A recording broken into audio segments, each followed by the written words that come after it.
안녕하세요, 트립컴퍼니입니다. 오늘 알아볼 도시는 홍콩입니다. 중국과 영국의 문화가 섞여 굉장히 특이한 분위기를 가진 도시죠. 중국스러운 것을 맛보고 즐기고 싶지만 중국 본토는 별로 선호하지 않는 사람들에게 사랑받아온 여행지이기도 합니다. 그러면 이제 홍콩 여행 가이드 시작합니다.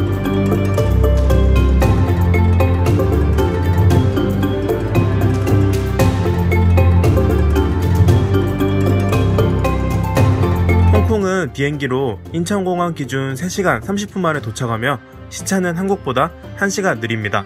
넓은 중국에서도 완전 남쪽에 위치해 위도로 보면 이집트, 카이로보다 아래에 미국 하와이와 비슷한 위도에 있습니다.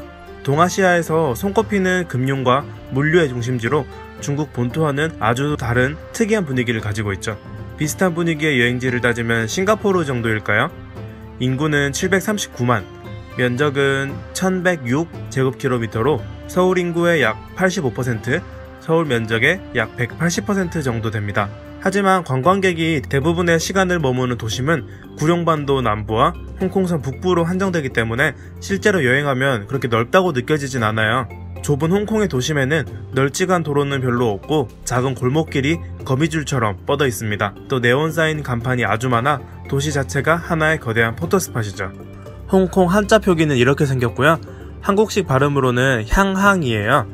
향나무를 거래하는 항구가 있었다 해서 이런 지명이 붙었고, 우리에게 익숙한 이름 홍콩은 중국 지역 방언인 광둥어 발음이죠. 보통어 발음으로는 샹강. 중국어 사전에 검색하면 낯선 발음이 나오니 당황하시면 안 돼요. 홍콩은 세계에서 가장 특이한 도시 중 하나라 해도 과언이 아닙니다. 1800년대 중반에 중국 청나라가 영국에게 조차해 1997년까지 영국력 홍콩으로 발전하였죠. 현재는 중화인민공화국 홍콩 특별행정구로 중국 안에 같은 나라지만 제도가 다른 일국 양제의 도시로 존재합니다. 아시아에서 가장 서구화된 도시답게 센트럴, 빅토리아 피크 이런 영어 지명과 침사추이, 야오마테이 같은 중국 광둥어 지명이 마구 섞여 있습니다. 옛날 홍콩 영화를 보면 영국과 중국 문화가 아주 깊숙이 섞여 있는 장면들을 많이 볼 수 있어요. 홍콩은 크게 세 구역, 홍콩섬, 구룡, 그리고 신계로 나눌 수 있습니다. 비교하면 홍콩섬은 영국맛, 구룡, 까오룽은 영국맛과 중국맛 퓨전, 신계는 중국맛이 대부분이라 할 수 있겠네요. 100% 그렇다는 건 아니고 각 지역의 전반적인 분위기가 그렇다는 거예요. 여행의 중심이 되는 곳은 샹완, 센트럴, 완차이와 코즈웨이 베이로 이어지는 홍콩섬 북부, 그리고 침사추이, 야오마테이, 몽콕으로 연결되는 까오룽 반도, 구룡 반도입니다. 짧은 시간 동안 홍콩에 있는다면 대부분의 시간을 이쪽만 돌아보는 데 사용하게 될 거예요. 홍콩의 도심이죠.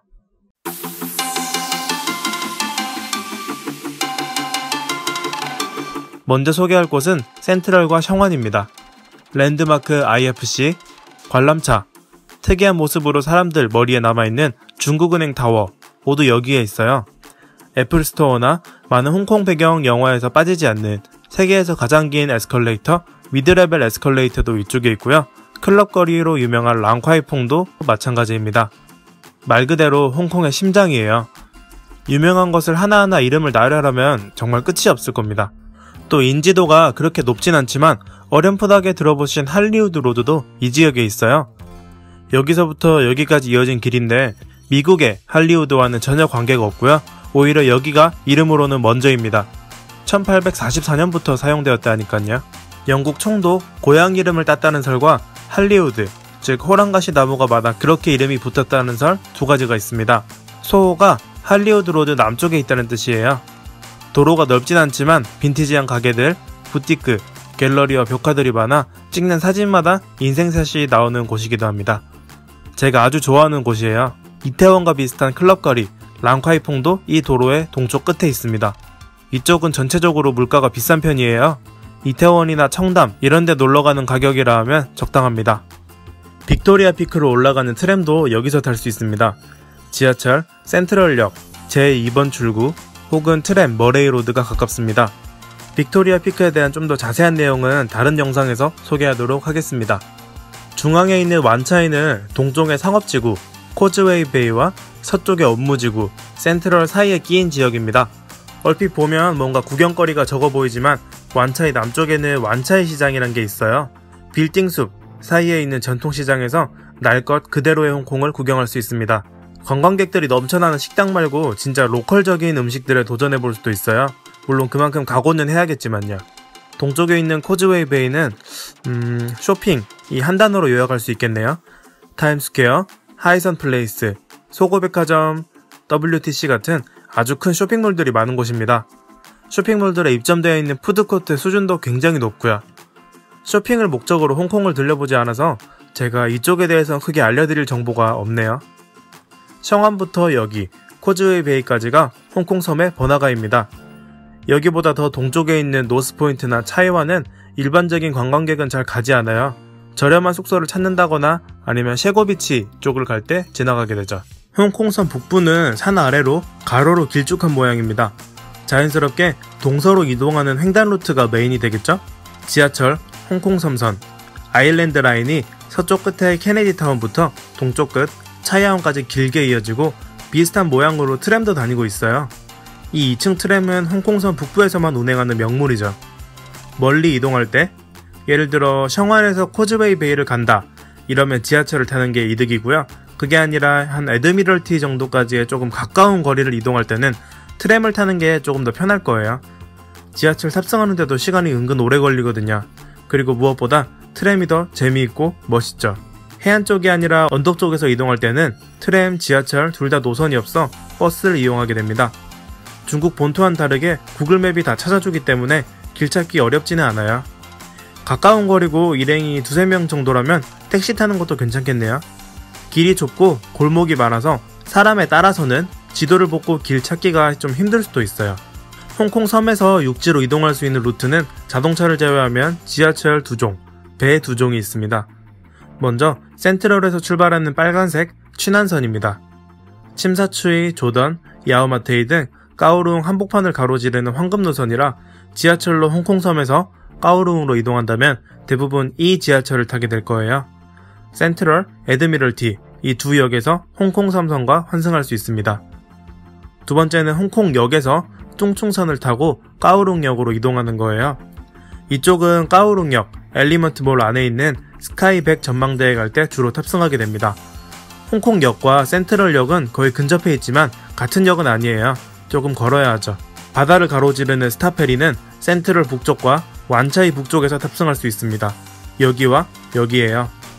가격은 주말과 평일 따라 다르지만 비싸봐야 500원이니 굉장히 저렴하죠. 배 타는 것을 싫어하더라도 한 6분 8분이면 도착하니 꼭 타보는 걸 추천드립니다. 도착하는 곳은 침사추이 스타페리 터미널로 어디서 출발하든 동일합니다. 섬 북부와 남부는 산이 가로막고 있어요. 야경을 내려다볼 수 있기로 유명한 빅토리아 피크도 이 섬 중앙 산에 있죠.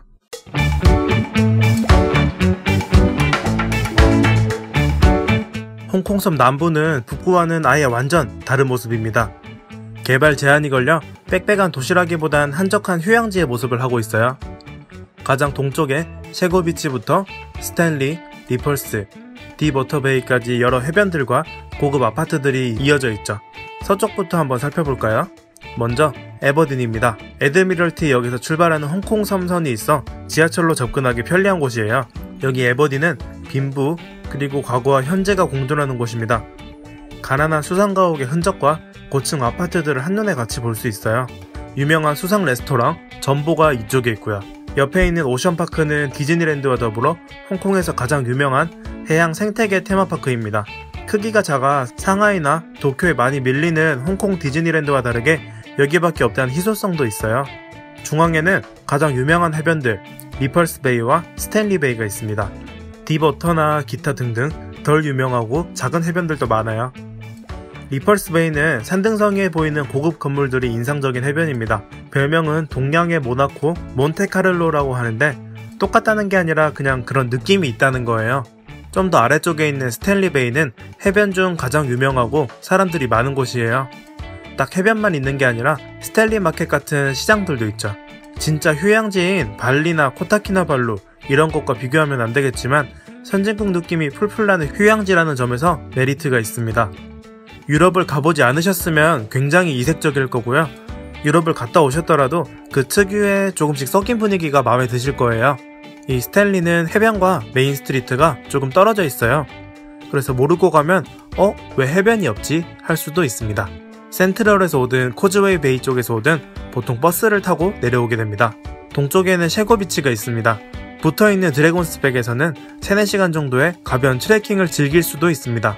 상대적으로 이쪽에는 한국 사람이 적어요. 단, 셰거비치는 본토에서 떠내려온 쓰레기가 조금 있는 편이에요. 이쪽 라인은 홍콩 섬선 동쪽 끝에 있는 차이완에서 버스를 타고 내려오게 됩니다. 전체 지역과 이동 루트를 정리하면 이렇게 될까요? 한 10초 동안 띄워두겠습니다. 일정이 길지 않고 정석적이고 잘 알려진 장소를 좋아한다면 리펄스, 스탠리 쪽을 둘러보는 게 좋고요. 일정에 여유도 있고 유명한 장소에 꼭 가고 싶다, 이게 아니라 사람 적은 곳에서 여유를 즐기고 싶다 하면은 조금 더 작은 다른 해변들을 추천드릴게요. 개인적으로는 셰거비치와 드래곤스백이요. 여기까지 트립 콤파니 홍콩 여행 가이드 1편입니다. 다음 편에서는 홍콩의 또 다른 번화가 심사추이와 까오룽, 그리고 신계 지역과 여행에 도움이 되는 여러 팁들에 대해 다룹니다. 도움이 되셨다면 좋아요, 구독 눌러주세요. 댓글은 가이드 제작에 큰 도움이 됩니다. 감사합니다. 즐거운 홍콩 되세요. 홍콩 되세요.